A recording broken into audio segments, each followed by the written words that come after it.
ലഗാനുമില്ലാതെ കടന്നപ്പോ ഉമ്മ ചോദിച്ചു, എടാ ജനങ്ങൾക്ക് മുഴുവനും നാളെ റമളാനാണ്, നീ സക്കറാനാണോടാ? നീ കുടിച്ചിങ്ങനെ വത്തനായി നടക്കുകയാണോ? നാളെ ജനങ്ങൾക്ക് മുഴുവനും റമളാനല്ലേടാ? ഞാനപ്പോ ഉമ്മാന്റെ വസ്ത്രം അടക്കിയെന്ന് പിടിച്ചു. ഉമ്മാനെ പിടിച്ചൊരു തള്ളുകൊടുത്തു. എന്റെ ഉമ്മ തീയിലേക്ക് പോയി വീണുപോയി. ഞാൻ എന്റെ ബഹളം കണ്ടിട്ട് എന്റെ മൂത്താപ്പയുടെ മകള് എന്നെ ഒരു റൂമിലേക്ക് തള്ളിയിട്ടിട്ട് കുത്തിയിട്ട് കളഞ്ഞു. പാതിരാത്രിയായപ്പോ എന്റെ ബോധം തെളിഞ്ഞു. ഞാൻ വാതിൽ മുട്ടിയിട്ട് കതക് തുറക്കാൻ പറഞ്ഞു. അപ്പൊ എന്റെ മൂത്താപ്പയുടെ മകളവിടുന്ന് പറയുകയാണ്, എടാ ധിക്കാരി, നിനക്ക് ഞാൻ കതക് തുറന്നില്ല, തരില്ലടാ. അപ്പൊ ഞാൻ ചോദിച്ചു, എന്താ പെണ്ണേ? മഹാദിൽ ജഫ്വത്തു വമാദൽ ജഫാഉ ബിൻതമ്മീ.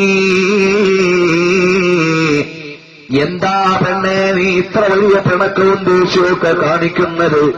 അപ്പൊ അവള് പറഞ്ഞു, എടാ നീ പരമധികാരിയാണ്, നിന്റെ ഉമ്മാനെ കത്തിച്ചു കൊന്നില്ലടാ. അപ്പോഴേക്ക് ഞാൻ കതക് ചവിട്ടി പൊളിച്ച് പുറത്തേക്കിറങ്ങി. എന്റെ ഉമ്മാരാ അഗ്നിബാധേറ്റ് മരിച്ചു കിടക്കുന്നു. കുടിച്ചു വന്ന് ലക്കില്ലാതെ ചെയ്തു പോയ തെറ്റാണ്. ഞാൻ നേരെ വാതിൽപ്പടിയിലേക്ക് എന്റെ കൈവച്ചിട്ട് ഉമ്മാനെ പിടിച്ചു തള്ളിയ കയ്യങ്ങ് വെട്ടിക്കളഞ്ഞു. എന്റെ കാലിൽ ചങ്ങലയിട്ടു. 70,000 ദീനാർ എന്റെ പക്കലുണ്ടായിരുന്നു. അത് മുഴുവനും ഞാനങ്ങ് ധർമ്മം ചെയ്തു. ഇത് ബഹുമാനപ്പെട്ട ഇബ്നുൽ ജൗസി 7-ാം നൂറ്റാണ്ടിൽ ജീവിച്ച പണ്ഡിതൻ അദ്ദേഹത്തിന്റെ ഗ്രന്ഥത്തിൽ രേഖപ്പെടുത്തിയതാണ്. ഞാനങ്ങനെ വീട്ടിൽ നിന്നിറങ്ങി. കഴിഞ്ഞ 39 കൊല്ലമായി ഞാൻ ഹജ്ജ് ചെയ്യുന്നു. 39 കൊല്ലമായി ഞാൻ ഇവിടെ ഇബാദത്ത് ചെയ്യുന്നു. എല്ലാ കൊല്ലവും ഹജ്ജ് കഴിയുമ്പോ നിങ്ങളെപ്പോലെ പ്രസിദ്ധനായ ഒരു ആത്മീയ നേതാവ് എന്റെ അടുക്കൽ വന്നിട്ട് പറയും, ഓ നിന്റെ ഹജ്ജ് അല്ലാഹ് സ്വീകരിച്ചിട്ടില്ല. ഇത് 40-ാമത്തെ കൊല്ലമാണ്. ഇപ്പോൾ നിങ്ങളാകുന്ന മാലിക് ബിൻ ദീനാർ എന്ന ലോകമറിയുന്ന ആത്മീയ പണ്ഡിതനാണ് എന്റെ മുമ്പിൽ വന്ന് പറയുന്നത്, ഈ കൊല്ലവും എന്റെ ഹജ്ജ് സ്വീകരിച്ചിട്ടില്ല. ഞാൻ എന്നും നോമ്പെടുക്കുന്ന ആളാണ്. 40 ദിവസത്തിലൊരിക്കേ നോമ്പൊഴിവാക്കാറുള്ളൂ. അങ്ങനെ ഞാൻ നോമ്പെടുത്തു, സകാത്ത് കൊടുത്തു, ഹജ്ജ് ചെയ്തു. പക്ഷേ അല്ലാഹ് എന്നെ സ്വീകരിച്ചില്ല. മാലിക് ബിൻ ദീനാർ തങ്ങൾക്കിത് സഹിച്ചില്ല. എഴുന്നേറ്റിട്ട് പറഞ്ഞു, എടാ ധിക്കാരി, നിനക്ക് ദുനിയാവ് മുഴുവനും അങ്ങ് കത്തിച്ചു കളഞ്ഞുകൂടായിരുന്നോ? ഉമ്മാനെ കൊല്ലുന്നതിനേക്കാൾ നല്ലതായിരുന്നില്ലേ എന്ന് പറഞ്ഞ് മാലിക് ബിൻ ദീനാർ അങ്ങിറങ്ങിപ്പോയി. ഇയാള് കയ്യുപൊക്കിയിട്ടൊരൊറ്റ കരച്ചിലാണ്, അല്ലാഹ്. ചെറുപ്പക്കാരെ, ഉമ്മ വയസ്സായി പോയി. നിന്റെ തിയറിയും സിദ്ധാന്തവും ഒന്നും ഉമ്മക്കറിയില്ല. ആ ഉമ്മനോട് അദബുകെട്ട ഒരു വർത്തമാനവും പറയല്ലേ മോനെ. സ്വർഗം ഉമ്മാന്റെ കാൽക്കീഴിലാണ്. ചെറുപ്പക്കാരാ, വാപ്പയോടോ ഉമ്മയോടോ അപമര്യാദയായി പെരുമാറരുത്. ഞാനിന്ന് ഇങ്ങോട്ട് വരുമ്പോ ഒരു സഹോദരൻ എന്നെ ഫോണിൽ വിളിച്ചു. മക്കൾ അനുസരിക്കുന്നില്ല എന്ന് പറഞ്ഞു ദ്വാരക്കാൻ ഏൽപ്പിച്ചു. അതുപോലെ എത്രയോ ഉമ്മമാര് സങ്കടം പറയുന്നുണ്ട്, മക്കൾ അനുസരിക്കുന്നില്ല. മോനെ, പ്രായമുള്ള വാപ്പ വീട്ടിലുണ്ട്, നിന്റെ നല്ല വീടിന്റെ കോലായിൽ തൊലി ചുളിഞ്ഞ ഉപ്പാപ്പ ഇരിക്കുമ്പോ നിന്റെ പരിഷ്കാരത്തിന് പറ്റുന്നില്ല അല്ലേ? വലാ തഖുൽ ലഹുമാ ഉഫ്ഫിൻ വലാ തൻഹർഹുമാ വഖുൽ ലഹുമാ ഖൗലൻ കരീമാ.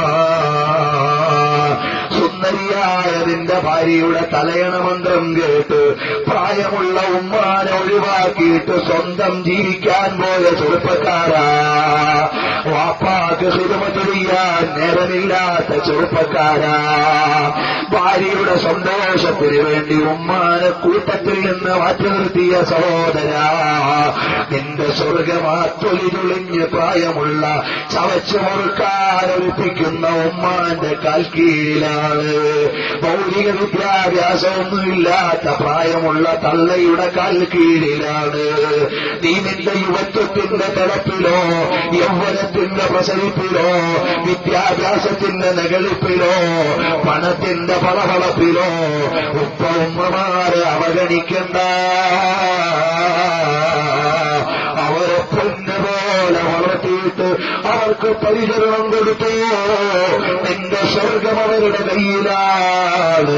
6 വയസ്സുള്ളപ്പോ പാത്തായി പോയ ഉമ്മാന്റെ ഖബറിനെടുക്കൽ 60 വയസ്സുള്ളപ്പോ വന്നിരുന്നുകൊണ്ട് പൊട്ടിക്കരഞ്ഞു ദ്വാരുന്ന റസൂലുള്ളാഹിന്റെ അനുയായികളാണ് നമ്മൾ. അതുകൊണ്ട് മറന്നു പോകണ്ട. അല്ലാഹുവിനെ ഓർത്തു ജീവിക്കണം. തഖ്വയോടെ മുന്നോട്ട് പോകണം. ഒന്നെഴുന്നേറ്റ് 2 മിനിറ്റ് അടുത്തേക്ക് നിൽക്കാമോ? ഒരു കാര്യം പറഞ്ഞു ദുആ ചെയ്യാമല്ലോ. രക്ഷിതാക്കളെ, വളരെ പ്രായമുള്ളവരവിടെ ഇരിക്കുന്നതിൽ വിഷമമില്ല. എല്ലാ മുഅ്മിനീങ്ങളും ഒന്ന് എഴുന്നേറ്റടുത്തേക്ക് നിൽക്കണം. സഹോദരിമാരവിടെ ഇരുന്നോളൂ, കുഴപ്പമില്ല. അല്ലാഹുവിന്റെ വിശുദ്ധമായ ദീനനുസരിച്ച് ജീവിക്കണം. അതാ ഈ ചെറുപ്പക്കാരൻ 2 കൈയുമുയർത്തിയിട്ട് ദുആ ചെയ്യുകയാണ്. അല്ലാഹ്, നീ കൈയൊഴിഞ്ഞാൽ ഒരാളും എന്നെ ഏറ്റെടുക്കാനില്ല, നീ വിട്ടൊഴിഞ്ഞാൽ ഒരാളും എന്നെ കൈതരാനില്ല. അതുകൊണ്ട് ജല്ല ജലാലായ റബ്ബേ, ഈ മാലിക് ബിൻ ദീനാറും എന്നെ അവഗണിച്ചിട്ടങ്ങ് പോയല്ലോ. അല്ലാഹു അയാളെ ഏറ്റെടുക്കുന്നു. മാലിക് ബിൻ ദീനാർ കിടന്നുറങ്ങുമ്പോ അതാ വരുന്നു മാലിക് ബിൻ ദീനാറേ, അയാൾക്ക് അല്ലാഹ് പുറത്തു കൊടുത്തിട്ടുണ്ട്. പക്ഷേ ഉമ്മാനെ തല്ലിയവൻ നരകത്തിന്റെ തീയറിയാതെ സ്വർഗത്തിൽ വരില്ല. അതുകൊണ്ട് 40 കൊല്ലം ഹജ്ജ് ചെയ്തിട്ടും 40 കൊല്ലം തുടർച്ചയായി നോമ്പനുഷ്ഠിച്ചിട്ടും കയ്യിലുള്ള സ്വത്ത് മുഴുവനും ധർമ്മം ചെയ്തിട്ടും ഒറ്റയ്ക്കിരുന്ന് ഇബാദത്ത് ചെയ്തിട്ടും ഉമ്മാനെ തല്ലിയതിന് അല്ലാഹ് പൂർണ്ണമായും വിട്ടുവീഴ്ചയില്ല. 3 ദിവസം അവിടുന്ന് അയാളെ നരകത്തിലിട്ടിട്ട് 3-ാമത്തെ ദിവസം ഉമ്മാന്റെ കൽബിൽ കാരുണ്യമിട്ടുകൊടുത്ത് അവനെ അല്ലാഹു നരകത്തിൽ നിന്ന് കൊണ്ടുവരുമെന്ന് നബി സല്ലല്ലാഹു അലൈഹി വസല്ലം തങ്ങൾ മാലിക് ബിൻ ദീനാറിനോട് പറഞ്ഞിട്ട് പറയുന്നു. അതുകൊണ്ട് എഴുന്നേറ്റുപോയി അയാൾക്ക് മയ്യിത്ത് നിസ്കരിച്ചോ. ഇത് പറയുമ്പോ തബ്കീ നാറുദ്ദുന്യാ മഖാഫതൻ അലില്ലാഹിറ, നരകത്തെ തീരെ പേടിച്ചിട്ട് ദുനിയാവിലെ തീയും കരയുകയാണ്. അത്ര വലിയ കഠിനമുള്ള ശിക്ഷയാണ് നരകം. 1 സെക്കൻഡ് പോലും സഹിക്കാൻ കഴിയില്ല. അതുകൊണ്ട് എന്റെ കരളിന്റെ കഷ്ണങ്ങളായ ചെറുപ്പക്കാരെ, വൃത്തികെട്ട സിനിമകൾ കാണാൻ പാടില്ല, കള്ളിലേക്ക് ചിന്തിക്കാൻ പാടില്ല, അന്യപെണ്ണിനെ മനസ്സിൽ കുടിയിരുത്തി ജീവിതം ഹോമിക്കാൻ പാടില്ല, അന്യപുരുഷന്റെ പിന്നാലെ ലൈനടിച്ചു നടക്കാൻ പാടില്ല. നിനക്ക് അല്ലാഹ് തന്ന ബുദ്ധിയുണ്ട്, അല്ലാഹ് തന്ന ആരോഗ്യമുണ്ട്, അതുപയോഗിച്ച് റബ്ബിന് ഇബാദത്ത് ചെയ്യണം. ഈ ജീവിതം കൊണ്ട് നല്ല രേഖകൾ അടയാളപ്പെടുത്തണം. നാളെ ഇൻഷാ അല്ലാഹ് ഞാൻ ചില സംഭവങ്ങൾ പറയുന്നുണ്ട്. അവ്വലു മൻ ഹമല റായ വഅവ്വലു മൻ ഹാജറ മിനൽ അൻസാർ വഅവ്വലു മൻ ദആ അവ്വലു മൻ ഖറജ ഫീ സബീലിദ് ദഅവതി മിൻ അസ്ഹാബി റസൂലില്ലാഹ് അവ്വലു മൻ ഉലിദ ബഅദൽ ഹിജ്റ. ആദ്യം നന്മകൾ ചെയ്ത ഒരുപാട് മഹാന്മാരുണ്ട്. അവരെക്കുറിച്ച് ഇൻഷാ അല്ലാഹ് നാളെ നമുക്ക് പറയാം. അതുകൊണ്ട് മോനെ, നാളെ നമ്മൾ മരിച്ചു പോകുമ്പോ അതാ ആ കവലച്ചട്ടമ്പി ഒതുങ്ങിയെന്നല്ല, ആ കുരുത്തക്കെട്ട ചെറുപ്പക്കാരൻ ഒതുങ്ങിപ്പോയി എന്നല്ല, നല്ല വിലാസമടയാളപ്പെടുത്തിയിട്ട് മരിക്കണം. ഷാഫി ഇമാമിന്റെ പേര് കൽബിലില്ലേ? അതുപോലെ ഇൽമിന് ഖിദ്മത്ത് ചെയ്തിട്ട് മരിച്ചാൽ ലോകം മുഴുവനും നിനക്ക് വേണ്ടി കരയാനുണ്ട്, നിസ്കരിക്കാനുണ്ട്. ഇന്നും ഓർക്കുന്നില്ലേ ബഹുമാനപ്പെട്ട ഷാഫി ഇമാം തങ്ങളാരാണ്? ഒരു രാപ്പകലുകൊണ്ട് ഒരു ഖത്തമ് തീർക്കുന്ന മഹാനായിരുന്നു. 45 ലക്ഷം ഹദീസ് മനഃപ്പാഠമാക്കിയ മഹാനായിരുന്നു. ഒരു കറാഹത്ത് പോലും ചെയ്യാത്ത മഹാനായിരുന്നു. റസൂലുള്ളാഹിന്റെ കുടുംബത്തിൽപ്പെട്ട മഹാനാണ്. ആ ഷാഫി ഇമാം തങ്ങളെ വഫാത്തിന്റെ തലേ ദിവസം, അന്നത്തെ ദിവസം രാവിലെ മുഅ്മിനീ ഇമാം തങ്ങളെന്ന ശിഷ്യൻ വന്ന് ചോദിക്കുന്നു, കൈഫ അസ്ബഹത യാ ഉസ്താദി, എങ്ങനുണ്ട് ഉസ്താദേ? അസ്ബഹതു മിനദ് ദുനിയാ റാഹില വലി ഖുവാനി മുഫാരിഖ വലി കൽസിൽ മനിയതി ശരിബ വലി സൂഇ അമാലി മുലാഖിയ. ഞാൻ തെറ്റു ചെയ്തു പോയി, എന്റെ തെറ്റായ കർമ്മങ്ങളെ അഭിമുഖീകരിക്കാൻ പോവുകയാണ്. ഞാൻ എന്റെ കൂട്ടുകാരോട് പിരിയുകയാണ്. ഞാനിതാ മരിക്കാൻ പോവുകയാണ് എന്ന് പറഞ്ഞിട്ട് ഒരു അമലും കയ്യിലില്ലെന്ന് പറഞ്ഞല്ലേ ഷാഫി ഇമാം വഫാത്തിന് മുമ്പ് ഇത്രയേറെ ഇബാദത്ത് ചെയ്ത മഹാനായിട്ടും അല്ലാഹുവിന്റെ മുമ്പിൽ നിൽക്കാൻ പേടിച്ചുപോയില്ലേ? ഏറ്റവും കൂടുതൽ ഹദീസ് നിവേദനം ചെയ്ത അബൂ ഹുറൈറ തങ്ങൾ വഫാത്താകാൻ നേരം കരയുകയാണ്. എന്താണ് അബൂ ഹുറൈറ കരയുന്നത്? സഫരി തലീൽ വസാദി ഖലീൽ, യാത്ര നീണ്ടതാണ്, അമലുകളൊന്നും കയ്യിലില്ലേ? അതാ ബഹുമാനപ്പെട്ട മുഹയ്യിദ്ദീൻ അബ്ദുൽ ഖാദിർ ജീലാനി തങ്ങൾ വഫാത്താകാൻ പോവുകയാണ്. 40 മക്കളിൽ മൂത്ത മകനായ അബ്ദുർ റസാഖ് ചോദിക്കുന്നു, എങ്ങനെയുണ്ട് വാപ്പാ? ജമീഉ അളാഇ തുലിമുനി ഇല്ലാ ഖൽബി വഖൽബി ഇൻദ റബ്ബി, എന്റെ ശരീരം മുഴുവനും വേദനിക്കുന്നുണ്ട് മോനെ, ഖൽബ് അല്ലാഹുവിങ്കലാണ് മോനെ.